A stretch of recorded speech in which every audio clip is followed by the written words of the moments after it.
નમસ્કાર દર્શક મિત્રો, હું વિકાસ કોટલે SSK ન્યૂઝ ચેનલથી. આજે આપણે વાત કરવા જઈ રહ્યા છે આવનારા ચૂંટણી વિશે.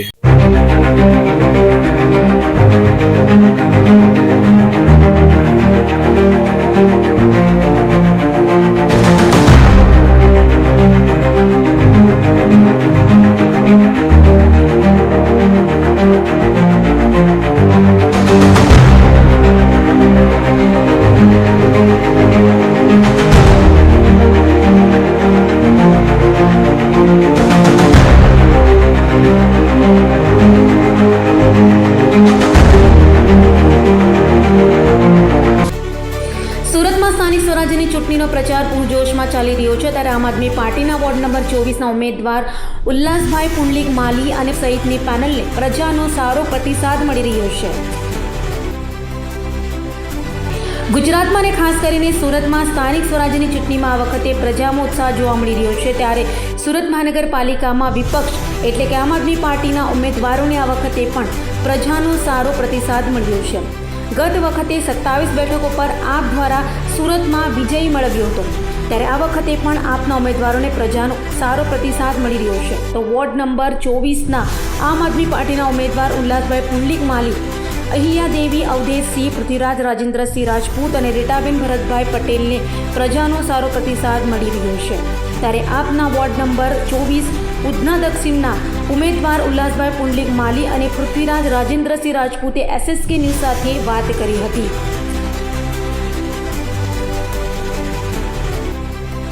મારું નામ ઉલ્લાસભાઈ પુંડલિકભાઈ માળી છે.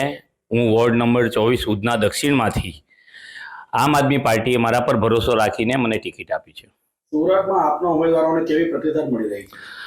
સુરતમાં આમ આદમી પાર્ટીના ઉમેદવારોને ગયા વર્ષ કરતાં આ વર્ષે ખૂબ જ સારો પ્રતિસાદ મળી રહ્યો છે. જે ગયા વર્ષે લોકો અમને આવકારતા ન હતા, આ વખતે લોકો અમને સામે ચાલીને આવકારી રહ્યા છે. તો આ વખતે આમ આદમી પાર્ટી સુરતના મનપાની ચૂંટણીમાં પરિવર્તન લાવી શકશે? જે 101% જે હિસાબે જનતાનો પ્રતિસાદ મળી રહ્યો છે એ હિસાબે પરિવર્તન લાવવાની તો દૂરની વાત છે. અમે આમ આદમી પાર્ટીનો મેયર આ વખતે સુરતમાં બેસાડશું. સુરતમાં ભાજપે 3 દાયકા રાજ કર્યું છે. શું તમને લાગે છે કે વિકાસ થયો છે? જો ભાજપે વિકાસ કર્યો હોતે તો અત્યારે રોડની હાલત છે તે આપણે ના જોઈ લી હોતે. 30 વર્ષના વિકાસ પછી પણ હજુ પણ સુરત મૂળભૂત પાયાની જે જરૂરિયાતો છે, રોડ, રસ્તા, ગટર, એમાં જ આજે પણ અટવાય છે. તો એ કેવો વિકાસ છે?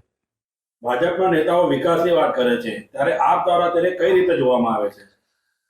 ભાજપ દ્વારા વિકાસની વાત કરવાના કારણ કે ભાજપ પહેલેથી જ વિકાસના નારા ગાઈ રહ્યું છે. પણ વિકાસ ખરેખર જો હોય તો લોકો આટલા ત્રાસેલા ના હોય, લોકો ત્રાહિમામ ના હોય. અત્યારે ગઈકાલના પેપરમાં એક આવેલું હતું કે સુરતમાંથી 8 લાખ લોકોએ હિજરત કરી છે. જો સુરતનો વિકાસ થયો હોય તો 8 લાખ લોકો સુરત છોડીને જાય નહીં. જો સુરત મનપામાં આપનો મેયર બનશે તો પ્રથમ કયા કામોને પ્રાધાન્ય અપાશે? અમે અમારો મેનિફેસ્ટો તૈયાર કર્યો છે. એમાં જે કોર્પોરેટરને લગતી ને જે અમારા દાયરામાં આવતી છે અમે એને જ લગતી વાત કરશું. કારણ કે જે કોર્પોરેટરનું કામ છે મૂળભૂત આરોગ્ય, શિક્ષણ, સ્વાસ્થ્ય, સ્કૂલ, સફાઈ, ડ્રેનેજ, સાથે સાથે બાગ બગીચા, પર્યાવરણ, જે કોર્પોરેટરના દાયરાની વાત છે એનાથી જ અમે પ્રથમથી શરૂઆત કરશી. પણ જે ભાજપે છેલ્લા 30 વર્ષના વિકાસના નામે હજુ સુધી પાણી અને ડ્રેનેજનું જે કનેક્શન થવું જોઈએ કે જે એની ક્લિયરિટી હોવી જોઈએ એ નથી થઈ. એટલે સૌથી પ્રથમ શરૂઆત અમે એનાથી જ કરશું. તમારા વોર્ડના મતદારોને તમે શું સંદેશો આપવા માંગો છો? અમારા મતદારને અમે એક સંદેશો આપવા માંગીએ છીએ કારણ કે પરિવર્તન સંસારનો નિયમ છે.